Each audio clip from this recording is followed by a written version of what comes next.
I'll do it. But anyway, I got a screenshot. No. I got a screenshot.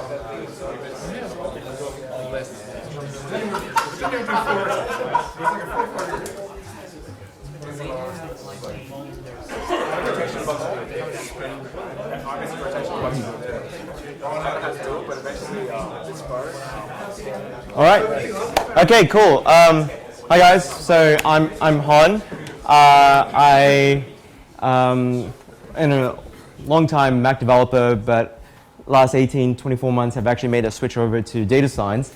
And so one of the most surprising things was what we got from WWDC this year, which was a really powerful core ML framework, which is very good for machine learning. And now I'll give you a reason why that's really awesome. But I thought that this would be a really good opportunity to talk about machine learning, coming from somebody who's also done Mac programming and bridging the chasm that's actually between data science and applied data science. So the way I see it right now is that there is the research data science, the guys who attend the Melbourne Data Science, AI, ML meetup, who are very interested in writing archive papers but don't really care about actually seeing their algorithms work in the real world, and app developers who have really great ideas, talk to customers and say, I have an idea for X, but I don't have a model to do Y. So this is hopefully a brief introduction to the world of machine learning for app developers. So firstly, nomenclature. Like, you'll see a lot of different terms thrown around, and I was just going to hopefully give you a brief rundown of what they all are. So if you watch the Apple keynote, not once, maybe once actually, Craig mentions the word deep learning. You watch Google I/O, Sundar talks about deep learning every 3 to 5 minutes, right? So this is really a brief introduction. Machine learning. So what is machine learning? Machine learning is a way of teaching machines to code themselves based on lots of data, pattern recognition, images, sounds, text, right? Under that, you have a whole bunch of different methodologies. You have your simple linear regression, which is really a machine learning algorithm. Scalable vector machines, hidden Markov models, random forest distributions. My favorite of the moment, and kind of like everyone else as well, are neural networks. And the reason for that is that we've seen some really amazing models and results come up from that. Under neural networks, you have a whole bunch of different terms. Deep learning, well, really, to be honest, what deep learning is a neural network that has more than 3 layers stacked on each other. That's really what deep learning is. But under deep learning, you also have lots of different types. You have multi-layered perceptrons, which are essentially neural networks, very simple artificial neural networks that are just stacked 1 by 2 by 3. Then you have convolutional neural networks. These are really the star players at the moment and have actually resulted in the best performance in our image recognition task. ImageNet, all these programs that you see, the Apple demos with Core ML, built on convolutional neural networks. Hot dog or not, also built on convolutional neural network. Then you go down to recurrent neural networks. Recurrent neural networks are very popular. They're starting to show promise at the moment. They're specifically very good for time series because you have memory. So if you have, say, stock predictions and you want to predict what the price of X is, you use a recurrent neural network. If you want to do speech analysis, recurrent neural networks, accelerometer data, all that, recurrent neural networks. Then you go into some really weird space. So the ones that I talked about are what's called supervised machine learning algorithms. So you give an example of X and you say, go learn the pattern to predict X.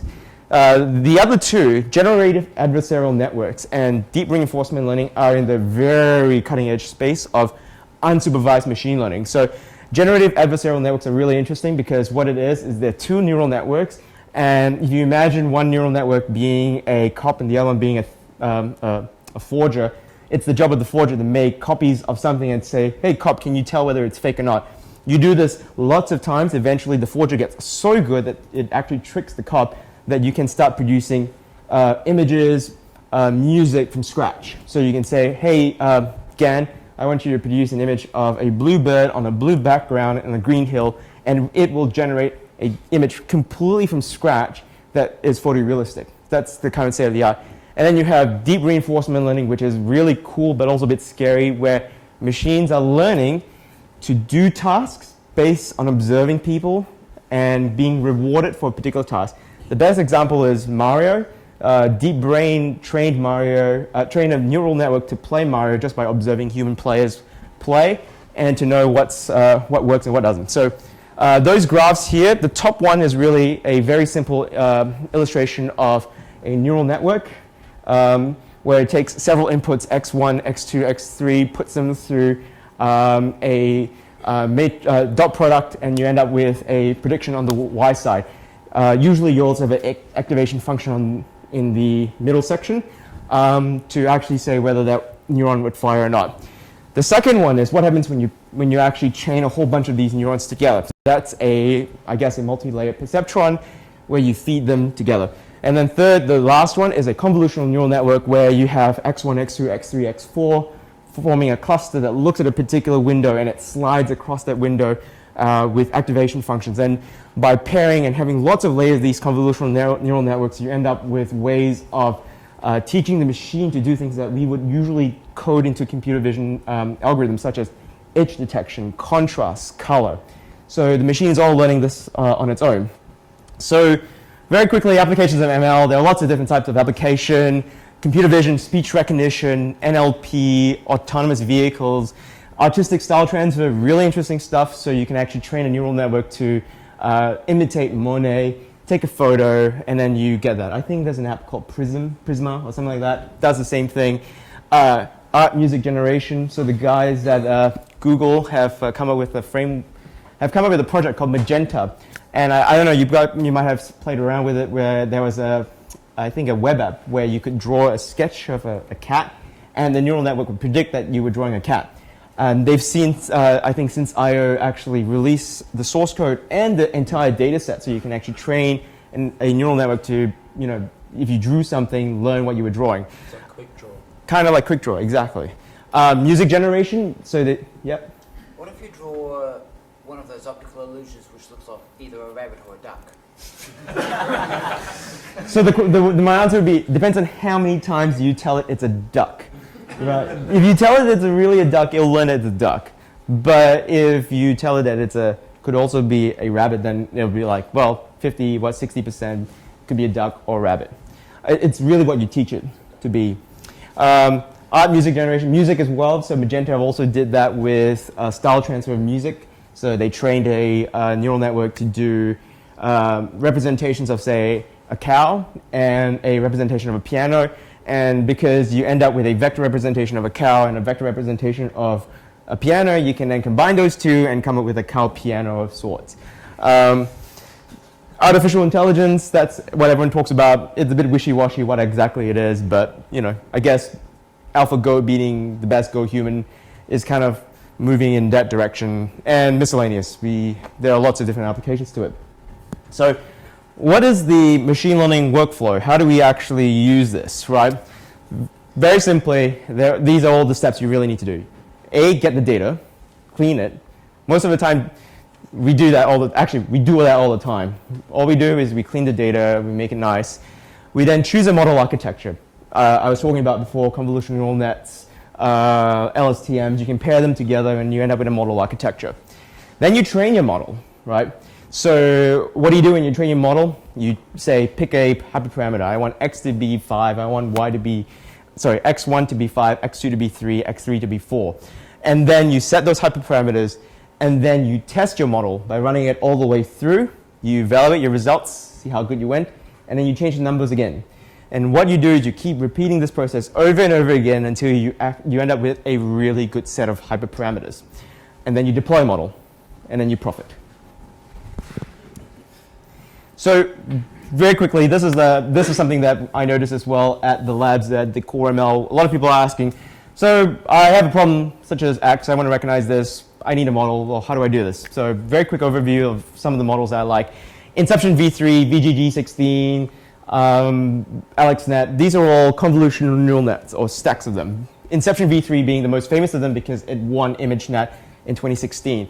And as you can see, so Linnet, which was, I think, the first one that came out before 2006, very small architecture. It's only got maybe about 12 layers or so. And then you end up with Inception v3, or Inception BM, which is even bigger, with 133 layers, right?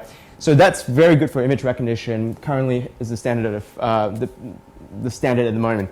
Then you have deep speech. Deep speech is a architecture built and developed by Baidu, and it does speech recognition end to end. So it takes raw waveforms and it will output text. So you feed it and say, me saying, I like machine learning, and it will spit out the text exactly for that. You have word-to-vec. Word-to-vec is very common. It's a word embedding to actually vectorize language. So you end up with a vector representation of English as a corpus. SketchRNN, which is the one where I was talking about, where you draw a particular image and it'll tell you what it is.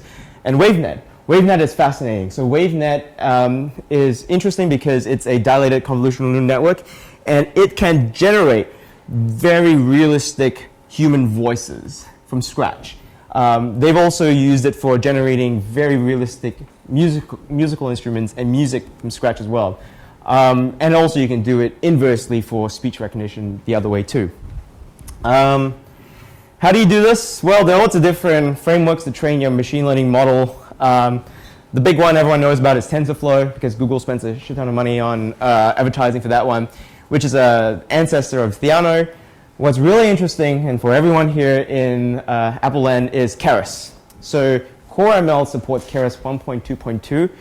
It's a bit older, but it's okay, it still works. The current state of the art is Keras 2.0, and it's natively supported in TensorFlow. A few of the other ones, Torch, now there's also PyTorch for Python, is supported by Facebook along with Cafe2, a Facebook product. Microsoft has their CNTK, which is their cognitive toolkit. It's really good for time series LSTM data sets. And then MXNet, which is kind of more the open source framework, is supported by Amazon for their deep learning stuff. So let's go across and I'll explain how a model really works. So let's say you have an image of a cat, or you have some text, or you have some waveform. The core of any machine learning model is its inputs and its outputs. And all machine learning does, or in deep learning for this matter, is you need to come up with a vector representation of X. In the sense of images, it's really simple. It's usually a tensor, a X by Y by, if you have RGB value, so X by Y by 3 tensor. In, say, for instance, text NLP, what you do is you end up with a word embedding that you train on a large corpus. So a lot of the times people use Glove or Word2Vec. They train it on Wikipedia, and then they have a vector representation of each word that then they can stack together to create a vector representation of a sentence. And then you have audio. So speech is an area that we at Clinical Cloud work very heavily on, where what we do is we, so what happens is that you end up with a train of thought. So you have a time domain representation here. You slice them up into windows. You run a fast Fourier transform, and you extract features called MFCC, frequency capture coefficients, which ends up with a vector. You take your vector, you put it into your model, and all your model is doing is crunching numbers. It's trying to find the patterns, and then out comes your vector, right? And your vector usually is a representation of, was it a cat, the image that you saw? Was it a dog? Was it not a hot dog? Was it a hot dog? You can also then get speech to text or sound to text, so you end up with, a waveform that you said, okay, Google, and it'll come up with, okay, Google. Or you can end up with, NLP, where you put in raw text and you end up with an intent, say, set alarm for time 700. So you take unstructured text and turn it into structured. So CoreML. Why CoreML is, CoreML is a framework that was announced at WWDC 17 and got me really excited. What it is, Vlad mentioned, it's an inference engine, so it doesn't support training. Although having said that, all the recipes are there. So technically Apple has set the frameworks in the ground for potentially training models. They didn't say anything about that. I tried to get it out of that, but I think it's coming in Mac version, whatever the next one is from High Sierra. It's a heterogeneous compute architecture. What's really cool about that is it chooses either the CPU or the GPU. And a lot of people may have heard about the whole hype around GPUs, and yet the hype is real. GPUs like NVIDIA will train models at 50 times faster, maybe even sometimes now 100 times faster than CPUs can. And Apple, apart from NVIDIA, are the only vendors at the moment who have leveraged GPU compute on mobile. They've also they've also shipped a a tool called CoreML tool that converts model files from popular frameworks such as Keras, Caffe, scikit-learn into a CoreML model file. And the most important thing is it runs Inception v3 at 60 frames per second. Now, I cannot stress how important that is because the current state of the art with TensorFlow on Android runs it at 15 frames per second because that doesn't leverage the GPU. What's really fascinating about it running at 60 frames is now you're able to mount it on a drone and have the drone fly around and know that it's not going to bump into a tree or something else because it's processing that fast. So this is the reason why it's really awesome and it's a game changer. And if anyone's doing machine learning, you should figure out how to actually get it to run on CoreML. One of the things that I decided to do in my spare time between dub and now was to see how we could actually train a model from scratch. So this is MNIST. MNIST is essentially the hello world of machine learning or deep learning. 60,000 images that are tests and training and 10,000 test images. They are 28 by 28 black and grayscale images, so 0 to 255 of hand-drawn digits. And I wrote a simple, I didn't write it. I just copied the standard architecture, which is a 3-layer convolutional neural network, as you see here, where it takes an input vector of 1 by 28 by 28, and it outputs a vector of 1 by 10, which is a softmax function to give you the probability distribution that that particular digit that you did was 0 to 10. I don't know why I said it's 1 to 10. 0 to 10. 0 to 9, my bad. So demo. So this is on GitHub, but I'll show you how it all works. So if only my mouse would work. Okay, so Firefox. I have published a Docker image that contains Keras 1.2 and also the tools that you require. Inside that, you will find Jupyter. Jupyter is the Xcode for Python and machine learning people. So inside here, you'll see Keras 1.2.2. This is essentially the source code. All you need to train an algorithm to recognize handwritten digits from 0 to 9. If you so wish to, you could also get a whole data set of A to Z or whatever other images that you really want to, and also put it into this model and train it. So by training that, you end up with this. This is a progress of how well you're doing. So the most important thing to notice here are the two values, the accuracy and the loss. You should pay attention more about loss. So loss, the lower the loss, the better your algorithm is. So train this algorithm, you end up with a test accuracy of 0.99 and a loss value of 0.047. What you then do is you take Keras. So Keras is a framework that runs on top of TensorFlow, and you save the particular file. Then you run this. It's a script that I wrote. What it does is it imports CoreML tools. You tell it to convert the Keras file into a CoreML file. And what you end up here is an input where it expects an array, a multi-array of 1 by 28 by 28 of float or double values, and it outputs a array of 0 to 9, yes, of 10 values. I wonder if I can actually pull out my Xcode here and show MNIST draw. So inside the project, this is what it really is. And what I want to get across is if you guys work with data scientists or machine learning people, they most likely work in Python, and they will throw you models across. And CoreML tools can be quite smart sometimes, but I would turn off the smartness sometimes because it's a bit weird.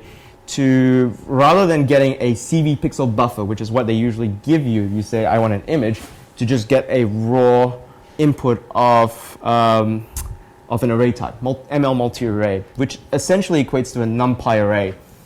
And if you go in here, I'll just walk through the code. Oh shit, maybe I'll move this here and then I can scroll. Okay, so in here we have an sorry, this is Objective-C, but I was dealing with pointers, so I didn't really want to do it in Swift.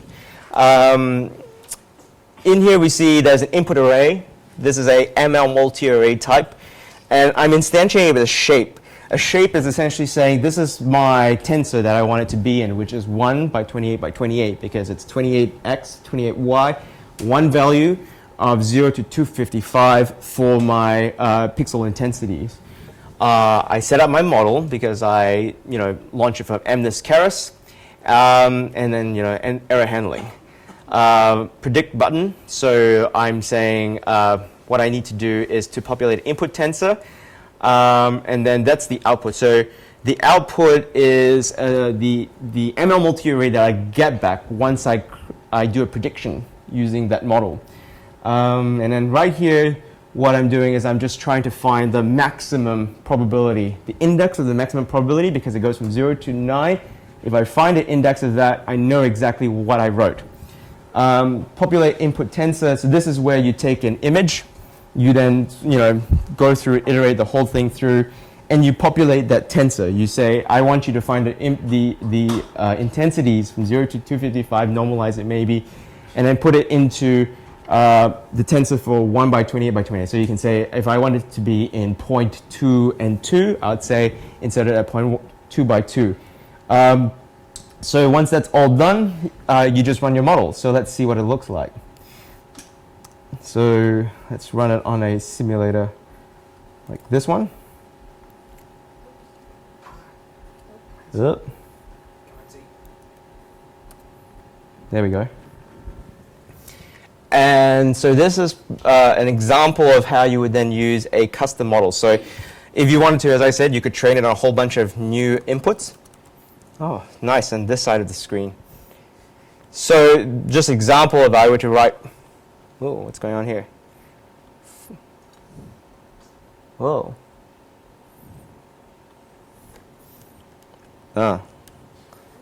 Hello. Okay. I can pull my iPhone.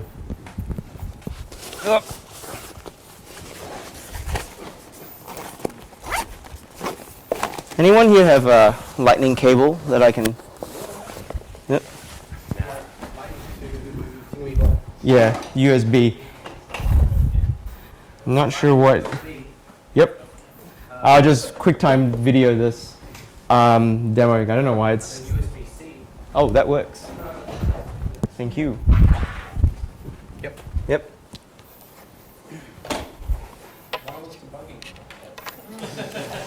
Well, it's not wireless debugging. It's more I want to show you guys how it would all work.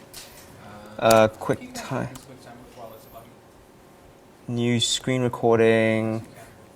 And whoa, why does it not show up my iPhone? Oh, is it new movie recording? That's the one. I'm not in iTunes. Where's my QuickTime? New movie recording.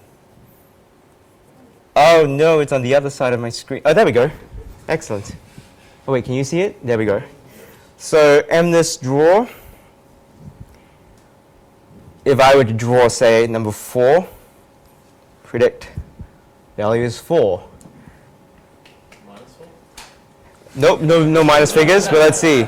7 or 6. Oh, ooh.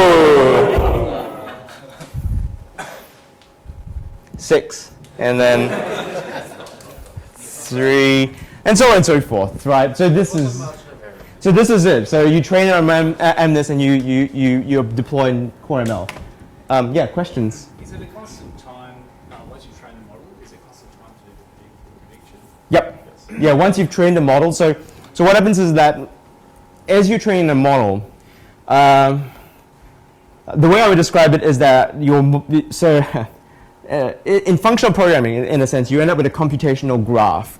As part of the computational graph, you need to know what the numbers are for your coefficients. Once you've saved your model and you've ported it to Core ML, what you're doing is you save those numbers, and as you're doing it through, it just computes it linearly all the way across. So what affects the amount of time, processing time it takes to do a prediction? Is it the size of the model or the data set or what Both. Inception is very compute intensive because there's 133 convolutional layers. So it has to convolve each pixel by, say, a stride. So there are two things. So it's the size of the model and the size of the image. Now, what's really important to realize as well is, and Apple never talks about this, it's so easy, right? CoreML, just drag and drop, is that Inception only recognizes fields in a square area. So if you look at CoreML, if I can pull this up here, it'll say Dropbox, go away. I can't even get to Dropbox. Anyway, here we go. So I can't. My mouse doesn't go past that invisible thing. I don't know why. It's like an invisible barrier. But so you see, there's a ML multi-array 128 by 28. If you look at the Inception v3 model to give you, it's 1 by 217 by 217. So a lot of people are going, oh, it's not recognizing X. Well, that's the reason, because it's only taking 217 pixels in the center of your frame, and a lot of people are taking like portrait or landscape images, and whatever image that they're trying to recognize is outside of the area. So yes, image size, because it has to convolve each time over the image size, and the architecture of the model as well matters. Now, having said that, I got really excited when they said when I saw it 60 frames per second, because nobody else out there except for NVIDIA has been able to pull off 60 frames per second Inception on a mobile device. So anyone out there with really cool ideas, go make it on CoreML. Any other question I saw? Yep. How did you? There is another GitHub project. I've seen it cropping up all the time with like million stars and stuff. Yep. It's in Swift and it's called machine learning or something. Uh-huh. AI. I don't know. You probably come across it. It's got like I never understood it, but it's got like 5 sample projects. One of which is number recognition. Yep. And there's some testing process to kind of understand your handwriting. Yep. How did you do that? How did you get it to work out your handwriting and calibrate itself to recognize handwriting? So the thing about it is that you don't, the whole beauty of machine learning, or at least with deep learning, is you don't calibrate. The machine is supposed to learn the core principles of what you as a human see in the image and generalize that. Right? If you have to calibrate, you've kind of failed in deep learning or machine learning, right? So what this does with the 3-layer convolutional neural network is it's looking at, all right, where is that stroke for the 3 going through? Where is the edge? A 3 is going to look different from a 7. So it learns these patterns and tries to apply it. So whenever you throw, if somebody else comes up and tries to write a 3 differently from mine, it should try to recognize the 3, because all 3s have very similar properties, right? You have a line in the middle and 2 on the top and some, curves on the side. So I don't know about that particular project. They might be using a recurrent neural network where they're tracing every single stroke, which, maybe might be more accurate. But this one is a pure image-based stuff. All I'm doing is when I draw that image and I hit predict, it's saving a bitmap of that particular black box and running a convolutional neural network on that. But yeah, that's pretty much it. Any other questions? So if you draw a squiggle on that, it's going to give you a prediction of a number between 0 and 9. 0 and 9, exactly. Except the probabilities may not be necessarily 1. It might be like 0.5, 0.6, and it's just finding the maximum. No. It won't say it's a cat. So this is the most important takeaway as well. If you're going to be using Inception v3, please note that there's only 1,000 categories it's been trained on in ImagineNet. So if your category that you're trying to recognize, like Skittles or I don't know, cupcakes, isn't in ImageNet, it's not going to find it. It's going to say something really weird about it. Like, I don't know if you look at the Twitter stream for CoreML, people are going, hey, this thing is so stupid. It thinks my MacBook Pro is a space heater. Duh, it wasn't trained on a MacBook Pro. So it tries to approximate what it thinks is closest to that MacBook Pro, which I guess a space heater kind of looks like a MacBook Pro anyway. So what you have to do is, let me just go back to my PowerPoint. I don't know if you can see this, but oh God. All right, Dropbox, go away. So if you see that in Inception, there's that purple layer there. That's called the softmax function, right? And if you before that area in the yellow line, the yellow box, it's what we call the bottleneck, right? The bottleneck is the most interesting part. So there's a really interesting property of deep neural networks called transfer learning, where a neural network has learned to approximate, edge detection and all the things that the visual cortex kind of does. If you slice off the layer just after the orange layer and you retrain it on your set of images, say Maltesers and Skittles and whatever else, it will do really, really well at recognizing Maltesers and Skittles and whatever else. Essentially, that's what Hot Dog or Not did. The guy sliced off the last 2 layers and said, everything that I'm showing you is a hot dog or not a hot dog. And it was very good at approximating that. So if you're going to be using Inception v3, make sure you do that on your categories that you're trying to recognize. You'll get really good results. It's proven. Yeah. But apart from that, yeah, if you guys have any questions, I'm going to be around for a bit. See the one about the labradoodles and the fried chicken? Is it trying to say that a labradoodle is the same as a fried chicken? I'm not sure what they queried, but basically it came back with all these pictures of labradoodles and fried chicken. It's like, you can't tell the difference. Probably wasn't trained. They look, except that they have eyes. Oh, wait, yes, there was one about the chihuahuas versus the cupcakes. And I mean, it makes sense. Like the chihuahua is brown with like 2 black eyes and a nose, and a cupcake sometimes has like brown with a couple of blueberries or whatever. I mean, I would probably get like confused if I didn't know what the context was around it. But I mean, we can only do so much with machine learning. But I mean, the reason why I say it's really cool as well is that, so Inception, to give you perspective, is 133 layers.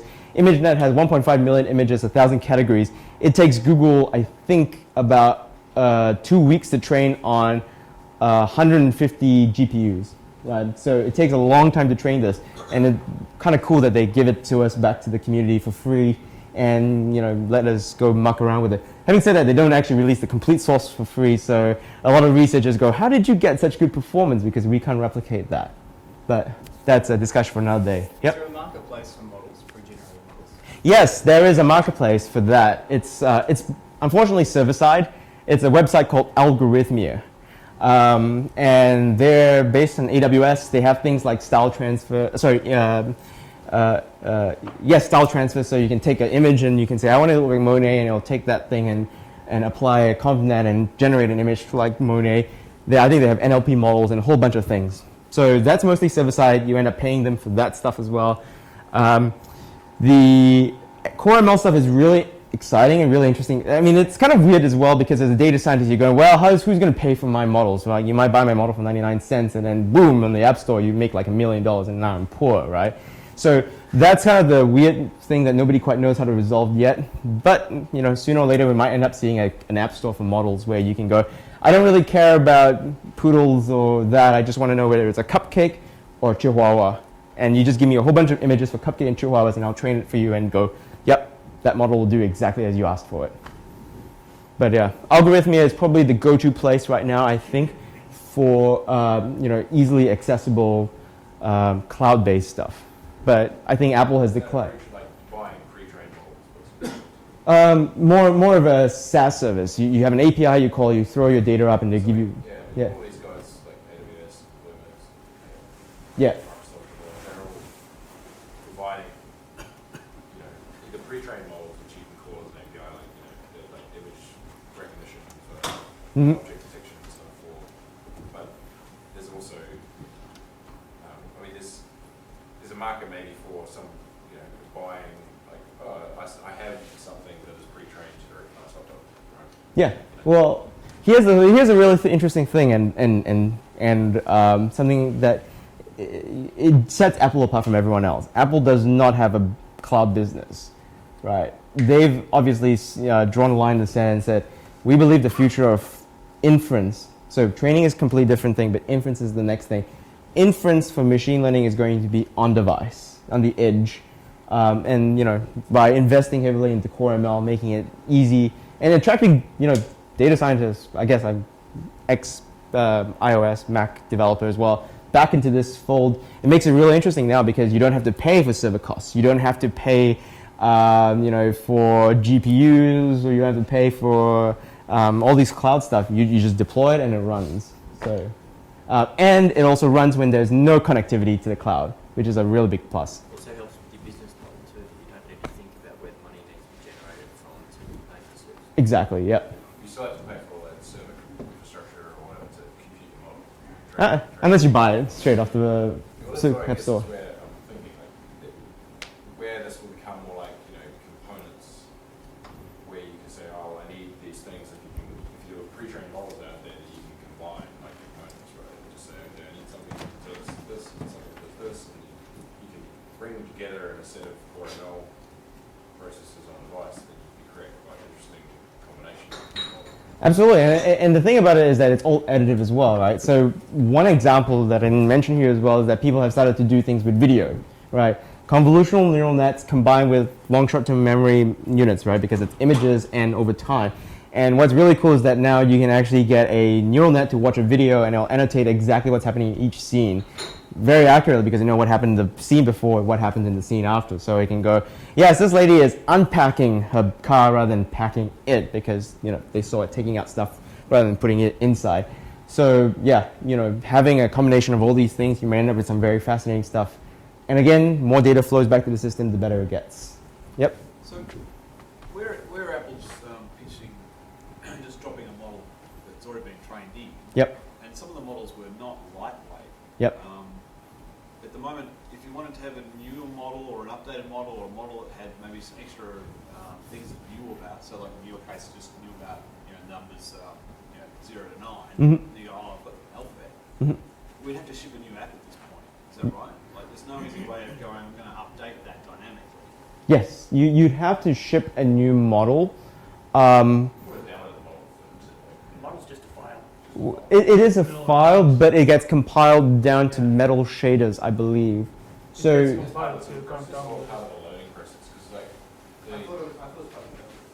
The build, you can't download it. yeah, so because the thing about it is that your computational graph may have changed from version 1 to 2, right? So you say, I'm going to add extra convolutional neural network layer into like 135 out of 136. What CoreML does is it looks at the entire graph and it goes conf, fully connected softmax conf, right, or whatever. And then it generates metal shaders for that, and then it runs it through the metal shaders. So if you update your model, if you update the weights, I don't know if they're going to think about doing that, that's okay. But if you change the architecture, it has to be recompiled down again. Is there a reason why they couldn't do that otherwise? Like, it would be purely a decision until then. I'm sure they can. I mean, like right now, somebody mentioned on Twitter as well that if you download the IPA file and unzip it and all that stuff, you'll see the model anyway, which is kind of bad, right? Because you don't want to ship a model that somebody else can go copy it and put into your other apps. So, there are pros and cons. If you want to protect your model, that's something for Apple to think about, maybe by GM or maybe by iOS 12 to think about. But we're pretty much at day 0. Very excited about this. If you're not doing any for commercial reasons and you just want to muck around, this is perfect stuff. Cool. Yeah. No worries.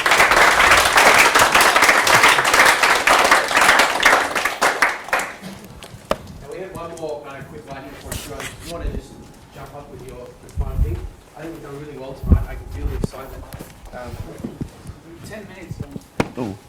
And I go over time. Have you seen Apple's paper? Which one? They submitted it to a conference end of last year. Oh. I mean, it was submitted at the end of last year, so I don't know when the conference is. I'm going to give this to you guys. Oh yeah, awesome. Thank you. Thanks, Hon.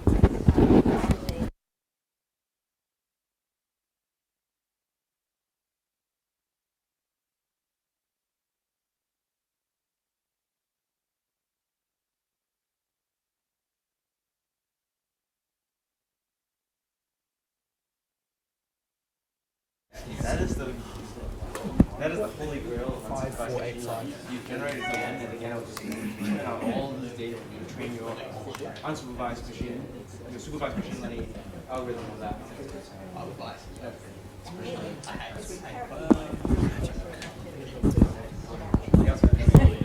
Well, I mean, they have to, right? Otherwise, good machine learning,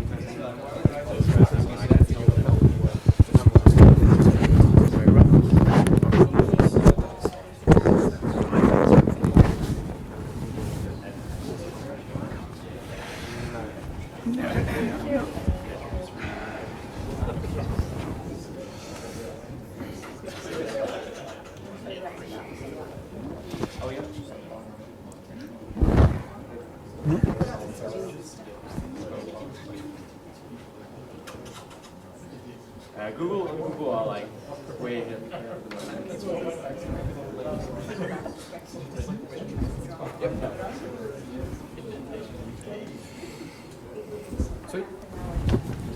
Right, hi. So I'm Johan, I work at TransferWise. If you don't know TransferWise, then we do international money transfers and we have an iOS app. And I'm going to talk about DYLD3. So if you don't know what DYLD is, then you're in a good place. Because you learn about DYLD when things are going wrong. But what the hell is DYLD anyway? So DYLD is the thing that launches your app on iOS and on Mac OS. So it's everything that happens before the main function gets called in your app code. So if your app launch is slow before main, then this is what DYLD is doing, and that's why I know about DYLD, because we're having problems with our launch speed.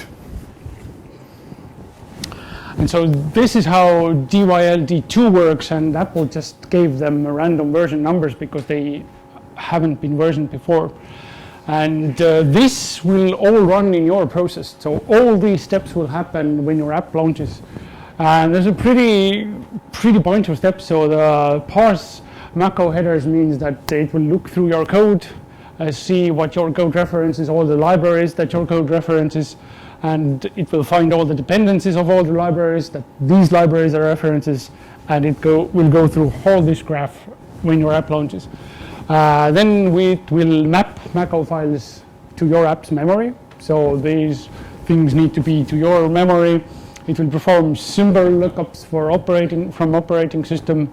It will do bind and rebase because we are using address randomizing, so all your pointers need to be rebased to wherever place your app is being launched in memory.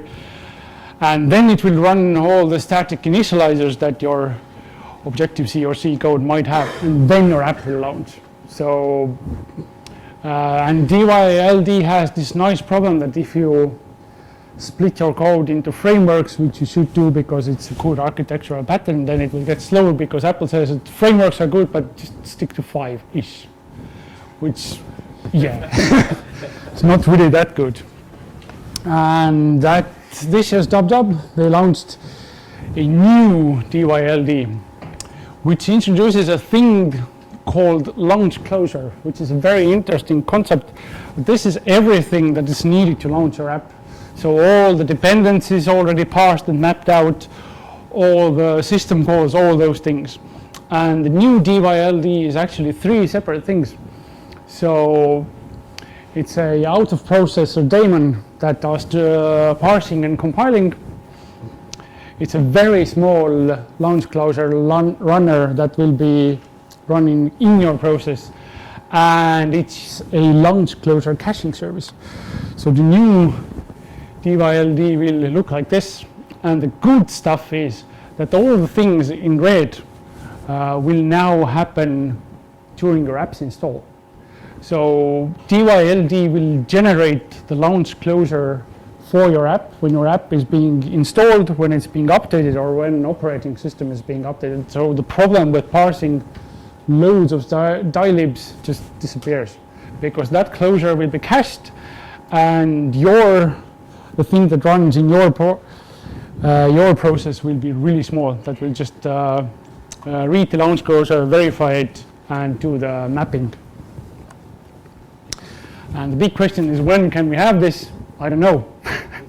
Because Apple said that they will launch support for their own apps in all the new OSs, so High Sierra and OS 11, all Apple apps will use DYLD 3, but they didn't give me an answer when they will launch this for third-party apps. So they said soon in 2017. So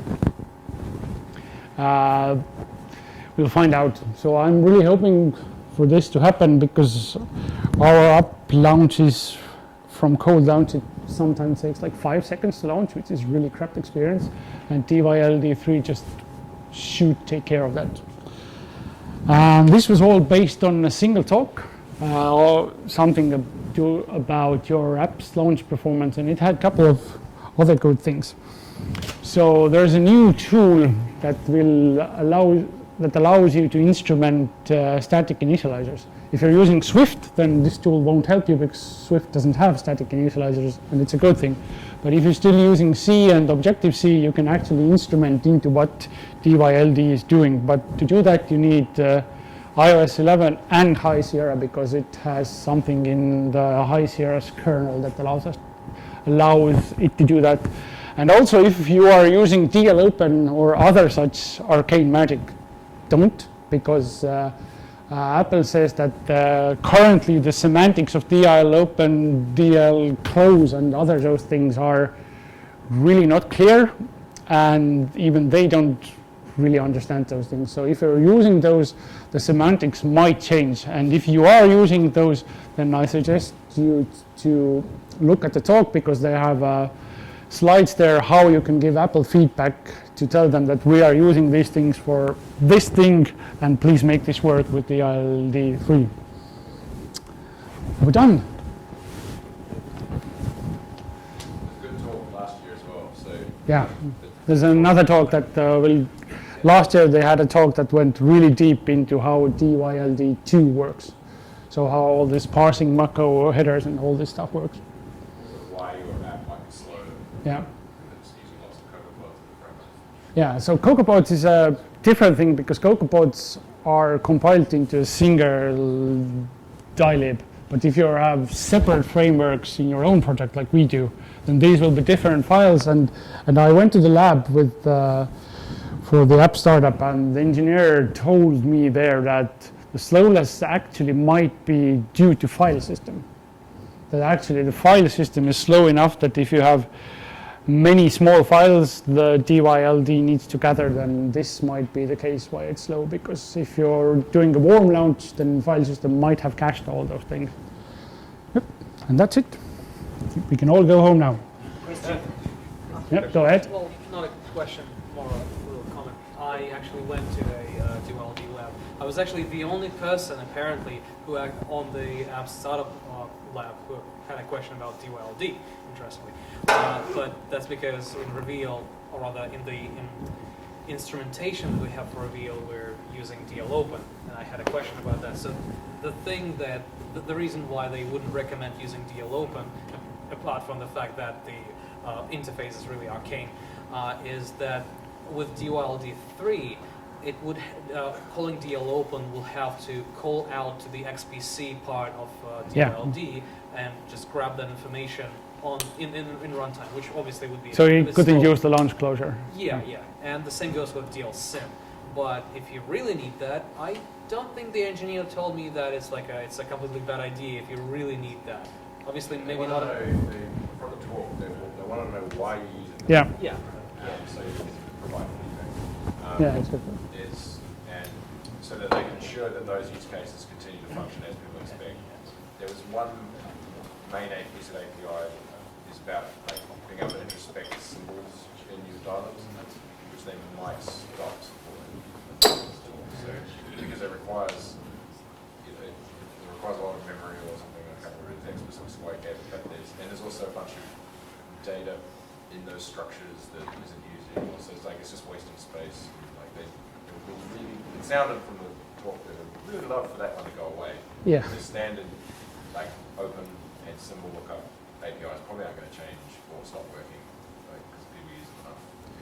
So the open was okay, but I think DLClose or something was that they really pointed out that hasn't been working the way it's supposed to be working. So everyone has written hacks for it, and now they're trying to find out all the hacks, if I remember correctly. Since we don't use this arcane magic, I just sighed and thought that at least we don't do this thing.